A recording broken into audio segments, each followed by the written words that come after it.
आइए हम लोग स्टार्ट करते हैं vector forms of the Coulomb's law. मान लीजिए दो चार्जेज हैं, ठीक है। मान लो एक चार्ज है आपका यहाँ पर Q1 चार्ज है, मान लो कोई दूसरा चार्ज है, क्या हो गया भाई, ये हो गया आपका Q2 चार्ज, ठीक। तो Q1 Q2 फोर्स लगाएगा, Q2 Q1 पर फोर्स लगाएगा। अगर दोनों चार्ज सेम हो, मान लो ये भी पॉजिटिव हो या ये भी पॉजिटिव हो या दोनों नेगेटिव हो, तब क्या होगा, क्या ये Q2 जो होगा Q1 फोर्स लगाएगा, ये Q2 क्या कर रहा होगा, Q1 को फोर्स कर रहा होगा इधर ना, तो ये फोर्स इधर कर रहा होगा, ये हो जाएगा F12, ठीक है।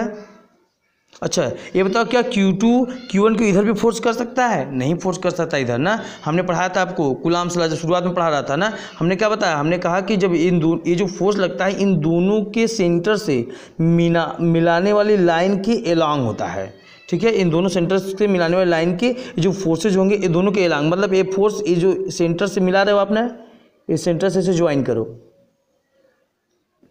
ठीक है। सेंटर जो ज्वाइन करो तो अब ये लाइन इधर नहीं आ सकता, इसी लाइन पे ये फोर्स क्या करेगा, काम करेगा, वर्क करेगा, एक्ट करेगा, ठीक है। ये क्या हो जाएगा, अब ये Q1 Q2 को ढकेल रहा होगा तो ये क्या हो जाएगा, ये आपका ये हो जाएगा 2-1 हो जाएगा।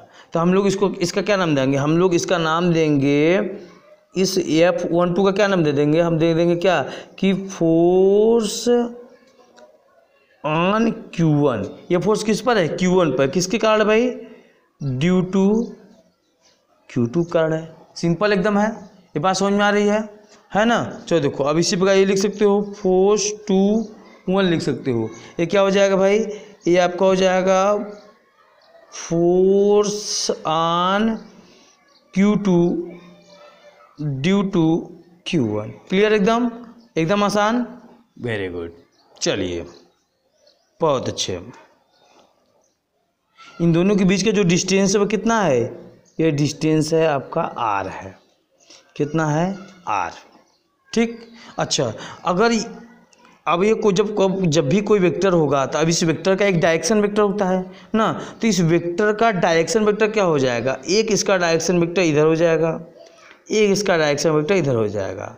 मतलब कैसे, ये जो फोर्स है यह इसका नाम क्या होगा, यह फोर्स का नाम हो जाएगा R21 का कैप, ठीक है, R21 का कैप। और ये जो हो जाएगा डायरेक्शन वेक्टर इसका हो जाएगा R12 का कैप। इस R21 का मतलब क्या है कि डायरेक्शन या फिर कह दो unit vector in the direction of, अगर इसकी बात कर रहे हो तो Q2 से Q1 की तरफ, अगर इसकी बात कर रहे हो Q1 से Q2 की तरफ। जैसे ये अगर इस वेक्टर की बात कर रहे हो, ये वेक्टर क्या है, डायरेक्शन वेक्टर ना ऑफ Q1 टू Q2। ये जो डायरेक्शन है किधर से किधर है, Q1 से Q2 की तरफ है, ये डायरेक्शन किधर है, Q2 से Q1 की तरफ है। क्लियर हुआ, एकदम सिंपल सी बात है, इसमें बहुत ज़्यादा समझने वाली, दिमाग लगाने वाली बात तो है नहीं, ठीक। ये क्या हो जाएगा भाई आपका, ठीक है, ये R12 क्या हो जाएगा, unit vector in the direction from Q1 to Q2। अगर मैं बात करता किसका, R21 का, तो यह क्या हो जाता है, ये हो जाता है Q2 टू Q1 की तरफ हो जाएगा, डायरेक्शन वेक्टर हो जाएगा ना। भाई कोई वेक्टर है तो उस वेक्टर का डायरेक्शन जरूरी है ना। हम बात करते थे जब कोई भी फिजिकल क्वांटिटी हो, जब कोई फिजिकल क्वांटिटी अगर वेक्टर क्वांटिटी है तो वेक्टर क्वांटिटी के बाद मैग्नीट्यूड के साथ साथ क्या हो जाएगा, उसका एक डायरेक्शन भी होगा, ठीक है। अच्छा इन दोनों का जो डायरेक्शन है, ये जो जैसे देखो ये F21 है, F21 का डायरेक्शन कौन सा है, R12 के डायरेक्शन में लगा रहा है, और F12 का डायरेक्शन कौन सी है, ये वाला है, R21 के तरफ लग रहा है। अब देखो ये जो यूनिट वेक्टर होता है वही क्या होता है, आपका डायरेक्शन वेक्टर भी होता है ना। आप लोग क्लास 11 में पढ़े होंगे कि जब किसी वेक्टर का हमको डायरेक्शन वेक्टर या फिर यूनिट वेक्टर निकालना होता तो क्या करते थे, मान लीजिए कोई वेक्टर ए दे दिया आपको ना, अगर हमको इसका निकालना है डायरेक्शन वेक्टर क्या होगा, तो हम लोग ऐसे करते थे कि A cap is equal to vector A upon में मॉड ऑफ वेक्टर ए करते थे भाई, ठीक ना। अगर हमको वेक्टर ए इक्वल टू क्या, vector A upon mod of A करते थे, तो ये है कि एक वेक्टर ए क्या है, it is the unit vector. अगर किसी वेक्टर का यूनिट वेक्टर निकालना होता था तो उस वेक्टर में उसके मैग्नीट्यूड से डिवाइड कर दिया जाता था, उसका यूनिट वेक्टर निकल आता था, ठीक है। तब देखो अगर हमको ये कोई वेक्टर है, ये आपका ए एफ का मैग्नीट्यूड क्या होगा, एफ का अगर मैग्नीट्यूड की बात करोगे तो क्या हो जाएगा, ये आपका क्या होगा 1/4 पाई एप्सिलॉन नॉट क्या होगा Q1 Q2 अपान में आर का स्क्वायर ना। ये क्या हो गया, ये सिंपली इसका मैग्नीट्यूड है एफ का ना, ए एफ का क्या है मैग्नीट्यूड है। अब देखो जैसे यह ए का मैग्नीट्यूड है, ये क्या है ए का मैग्नीट्यूड है ना, जैसे हम यहाँ पर ऐसे देखो इसी वेक्टर को ऐसे लिख सकते थे, ये लिख सकते थे वेक्टर ए अपान में केवल ए, या ए इसका मैग्नीट्यूड ऑफ ए है। अगर हम इसी वेक्टर को वेक्टर फॉर्म में लिखेंगे तो क्या होगा, ये इधर चला जाएगा तो हो जाएगा A into A cap is equal to क्या हो जाएगा वेक्टर ए हो जाएगा। या उसी प्रकार हम लोग एफ को लिखे तो क्या हो जाएगा, ये हो जाएगा एफ इंटू क्या हो जाएगा vector of F into F हो जाएगा। तो ये क्या हो जाएगा एफ का डायरेक्शन वेक्टर हो गया, ठीक है। तो इसी प्रकार से अगर हम लिखना चाहें वेक्टर एफ, ध्यान दो, अगर हम लिखना चाह रहे हैं vector F is equal to क्या हो जाएगा, ये हो जाएगा F into direction of F, ठीक है। तो ये क्या है, ये इसका जो डायरेक्शन है ये है 1 2, हम पहला लिखने जा रहे हैं ना। तो इस एफ का मैग्नीट्यूड हमेशा वही रहेगा, क्या हो गया 1/4 पाई एप्सिलॉन नॉट क्या होगा भाई Q1 Q2 अपान में आर स्क्वायर ना। अच्छा इसका जो इसका जो डायरेक्शन है, इस 1 2 का डायरेक्शन क्या है, ये डायरेक्शन इसका F12 का डायरेक्शन कौन सा, ये वाला है, ये R21 है ना। देखो ये फोर्स इधर लग रहा है, ये वाला जो डायरेक्शन है किधर का है 2 से 1 की तरफ है। ये जो फोर्स लग रहा है किस पर लग रहा है Q2 से Q1 की तरफ लग रहा है। तो क्या होगा ये 2 से 1 की तरफ लग रहा है ना। यहाँ पे देखो बताया मैंने R21 क्या दिखा रहा है Q2 से Q1 की तरफ दिखा रहा है, ठीक भाई। ये क्या दिखा रहा है Q2 से Q1 की तरफ। तो इस पर जो इसका जो डायरेक्शन है, इस फोर्स का जो डायरेक्शन है, इस फोर्स पर जो डायरेक्शन लग रहा है किधर से किधर लग रहा है, या Q2 से Q1 की तरफ लग रहा है। तो इसका जो डायरेक्शन वेक्टर ये हो जाएगा, क्या हो जाएगा Q2 से Q1 की तरफ, ये इसका डायरेक्शन वेक्टर हो गया।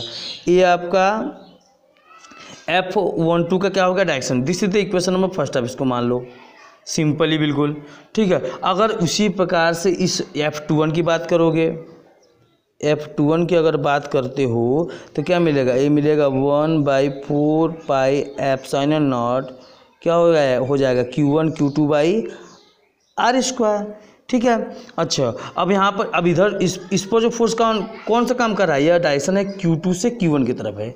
इस पर जो फोर्स काम कर रहा है यह Q2 से Q1 की तरफ है। तो ये जो डायरेक्शन वेक्टर है क्या ये वाला लग रहा है इस पर Q1 से Q2 वाला, ठीक है। तो हो जाएगा इस पर हो जाएगा 1 2 वेक्टर हो गया।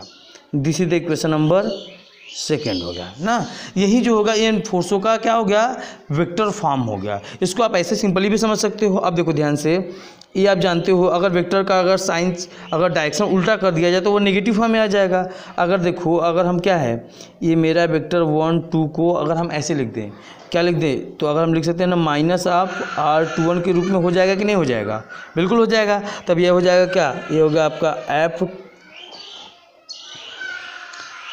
F21 इज इक्वल टू क्या हो जाएगा 1/4 पाई एप्सिलॉन नॉट, ठीक है। ये क्या हो जाएगा Q1 Q2 अपान में आर स्क्वायर। अब क्या हो जाएगा निगेटिव ऑफ क्या हो जाएगा, ये हो जाएगा R21 हो जाएगा, ठीक है। ये मान लो इक्वेशन क्या है भाई आपका थर्ड है, ठीक। तो थर्ड और फर्स्ट को देखो ध्यान से, दोनों सेम चीज़ें हो गई 1/4 pi epsilon naught Q1 Q2 upon R square same to same R21, ये भी R21 में बस निगेटिव का अंतर आ रहा है। मतलब F12 और F21 दोनों सेम है, बस डायरेक्शन इसका उल्टा है। तो क्या हो जाएगा by equation first and third के द्वारा वी कैन से दैट क्या कर सकते हैं कि F12 जो होगा it is just opposite of the F21 हो जाएगा। बहुत अच्छे समझ में आना चाहिए भाई, ये बिल्कुल सिंपल सी बातों में लिखा गया है, ठीक भाई। अगर हम लोग अगर अलग अलग दूसरा चार्ज ले लेते हैं ना, अगर माइनस प्लस इस प्रकार से ले लेते हैं, यहाँ पे प्लस एक जगह माइनस ले लेते हैं, तब पर भी सेम टू सेम यही फार्मूला उसका बनेगा। ऐसा नहीं कि यहाँ पर प्लस प्लस कर दिया मैंने तो अलग आ जाएगा, निगेटिव निगेटिव कर दूंगा तो अलग हो जाएगा। सबके लिए सेम फार्मूला आता है ना, जो फोर्स आप बिल्कुल क्या आएंगे, एक दूसरे के अपोजिट ही मिलेंगे। ठीक है, थैंक यू, मिलते हैं नेक्स्ट वीडियो में। और मैं नेक्स्ट वीडियो में क्या करूँगा भाई, इस कूलॉम्स लॉ से रिलेटेड आपको न्यूमेरिकल्स कराऊँगा। ठीक है, तो रेडी रहिएगा। तब तक मस्त रहिए, आबाद रहिए, जिंदाबाद रहिए। It's okay, bye bye, take care.